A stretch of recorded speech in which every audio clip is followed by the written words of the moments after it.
Hello class, welcome to commerce study YouTube channel with Amit. आज हम micro economics का chapter 5 मांग की लोच यानी कि इलास्टिसिटी और डिमांड के बारे में स्टडी करेंगे। तो स्टार्ट करते हैं। फर्स्ट टॉपिक इसमें आता है आपका मांग की मूल्य लोच किसे कहते हैं, यानी कि इलास्टिसिटी ऑफ डिमांड। सो मांग की मूल्य लोच कीमत तथा मांग के मात्रात्मक संबंध यानी कि क्वांटिटेटिव रिलेशन को एक्सप्लेन करता है, की व्याख्या करता है। यह कीमत परिवर्तन से मांग में होने वाले प्रतिक्रियात्मक परिवर्तन की व्याख्या करता है। ये बताता है कि कीमत में परिवर्तन होने से मांग में कितना परिवर्तन आया है।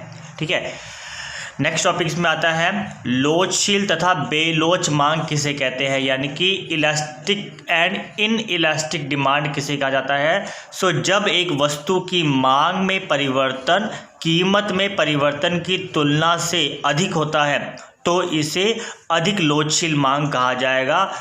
और अगर जब कीमत में परिवर्तन की तुलना में मांग में परिवर्तन कम होता है तो इसे कम लोचशील अथवा बेलोच मांग कहा जाएगा।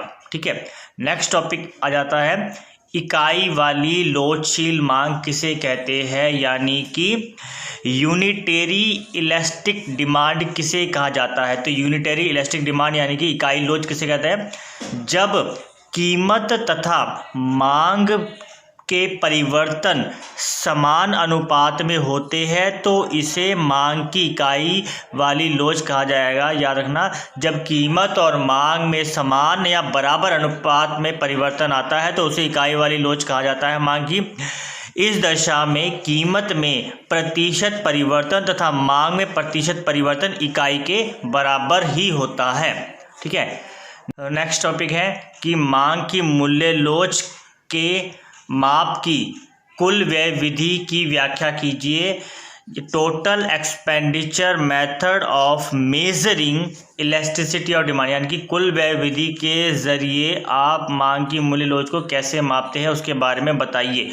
सो एक वस्तु की कीमत में कमी से अगर इसकी मांग बढ़ती है तथा कुल व्यय पहले से बढ़ सकता है या स्थिर रहेगा अथवा कम हो जाएगा। याद रखना कि एक वस्तु की कीमत अगर कम होती है तो उससे या तो मांग बढ़ती है और कुल व्यय पहले से मांग बढ़ती है और कुल व्यय पहले से बढ़ भी सकता है, स्थिर भी रह सकता है और कम भी हो सकती है मांग।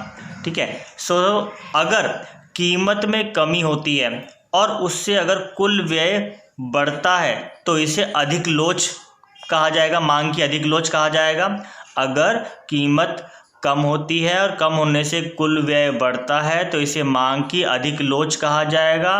और अगर कीमत के कम होने से कुल व्यय स्थिर रहता है तो इसे मांग की जो मूल्य लोच है वो उसे इकाई के बराबर कहा जाएगा। और अगर कुल व्यय में पहले अगर मांग की कीमत कम होती है और उससे कुल व्यय मांग की कीमत की तुलना में कम होता है, जितना कीमत कम हुई है उससे अगर जो मांग है वो और ज़्यादा कम हो गई है तो इसे कहा जाएगा बेलोच मांग या मूल्य लोच इकाई से कम, ये कहा जाएगा। ठीक है, इस ढंग को कुल क्षेत्रफल विधि यानी कि टोटल आउटले मेथड भी कहते हैं इसको। ठीक है, ये था मूल्य लोच को मेज़र करना कुल व्यय विधि के द्वारा। नेक्स्ट आएगा, इसका टॉपिक आएगा बिंदु विधि अथवा रेखा गणित विधि के द्वारा इलास्टिसिटी और मांग को मेज़र करो, यानी कि पॉइंट मेथड और ज्योमेट्रिक मेथड के ज़रिए मांग की मूल्य लोच को मेज़र कैसे किया जाता है। सो बिंदु विधि से मांग की मूल्य लोच रेखा गणित अथवा ग्राफ द्वारा मापी जाती है। यह बिंदु से मांग वक्र के निचले भाग तथा ऊपर वाले भाग को अनुपात होती है। यह बिंदु से मांग वक्र के निचले भाग तथा ऊपर वाले भाग की अनुपात होती है।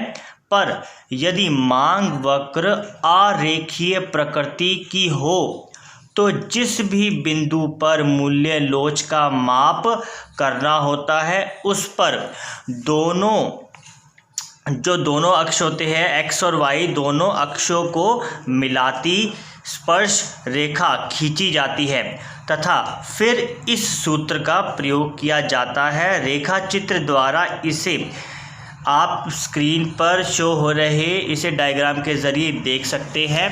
जो डायग्राम आपको शो हो रहा है ये बिंदु मेथड यानी कि पॉइंट मेथड के ज़रिए मांग की मूल्य लोच को शो कर रहा है। सो नेक्स्ट है फ्लक्स विधि अथवा अनुपातिक विधि यानी कि फ्लक्स मेथड और प्रोपोर्शन मेथड के ज़रिए मूल्य लोच को कैसे मेज़र किया जाता है। सो इस विधि में मूल्य लोच को माप करने के लिए मांग में अनुपातिक परिवर्तन को कीमत में अनुपातिक परिवर्तन से डिवाइड कर दिया जाता है। इसे आप फॉर्मूले में भी जो आपके स्क्रीन में शो हो रहा है आप देख सकते हो। मूल्य लोच is equal to change in Q upon में क्यू डिवाइड बाय में चेंज इन पी अपॉन में P is equal to change in Q upon में change in P multiply P upon में क्यू। क्योंकि जो कीमत तथा मांग में जो संबंध होता है वो उल्टा होता है, नेगेटिव होता है, ऋणात्मक होता है। मूल्य लोच जो होती है सदा ही ऋणात्मक होती है, नेगेटिव होती है। इसलिए यहाँ पर जो रिजल्ट आता है, आंसर आता है वो माइनस में शो करने की ज़रूरत नहीं होती है, क्योंकि हमें पता है कि कीमत और मांग का रिलेशन हमेशा ही ऋणात्मक होता है और आंसर ऋणात्मक में ही आएगा, नेगेटिव ही आएगा। तो यहाँ पर आपको माइनस का निशान लगाने की ज़रूरत नहीं होती है। नेक्स्ट जो इसमें टॉपिक आता है मूल्य लोच को प्रभावित करने वाले तत्व कौन कौन से होते हैं, इनकी फैक्टर डिटरमाइनिंग प्राइस इलास्टिसिटी यानी कि प्राइस इलास्टिसिटी को डिटरमाइन करने वाले फैक्टर कौन कौन से होते हैं। तो फर्स्ट फैक्टर आता है आपका वस्तु की प्रकृति नेचर और गुड्स, सेकंड आता है आपका प्रतिस्थापन की उपलब्धता और थर्ड आएगा आपका वस्तु के प्रयोगों की संख्या और चौथा आपका आएगा वस्तु के प्रयोग के त्याग की संभावना। फिफ्थ है वस्तु पर खर्च किया जाने वाला आय का भाग और सिक्स आ जाएगा आदत तथा फैशन और सातवां है आय का स्तर और आठवां है कीमत का विस्तार। सो ये सभी फैक्टर थे जो मूल्य लोच को प्रभावित करते हैं। वस्तु की प्रकृति प्रभावित करती है, सब प्रतिस्थापन की उपलब्धता मतलब सब्स्टिट्यूट ऑफ गुड्स, थर्ड वस्तु की प्रयोगों की संख्या यानी कि वस्तु के कितने यूजर्स है, नंबर ऑफ यूजर्स, और उसके बाद आता है कि वस्तु के प्रयोगों के त्याग की संभावना कि आप उसका किसी चीज़ में प्रयोग क्या छोड़ सकते हो।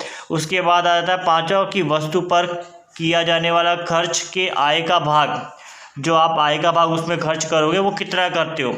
उसके बाद आदतें और फैशन इंटरेस्ट ये सब चीज़ें आ जाती है। उसके बाद आय का स्तर आपका कितनी आपकी इनकम है, इनकम का लेवल।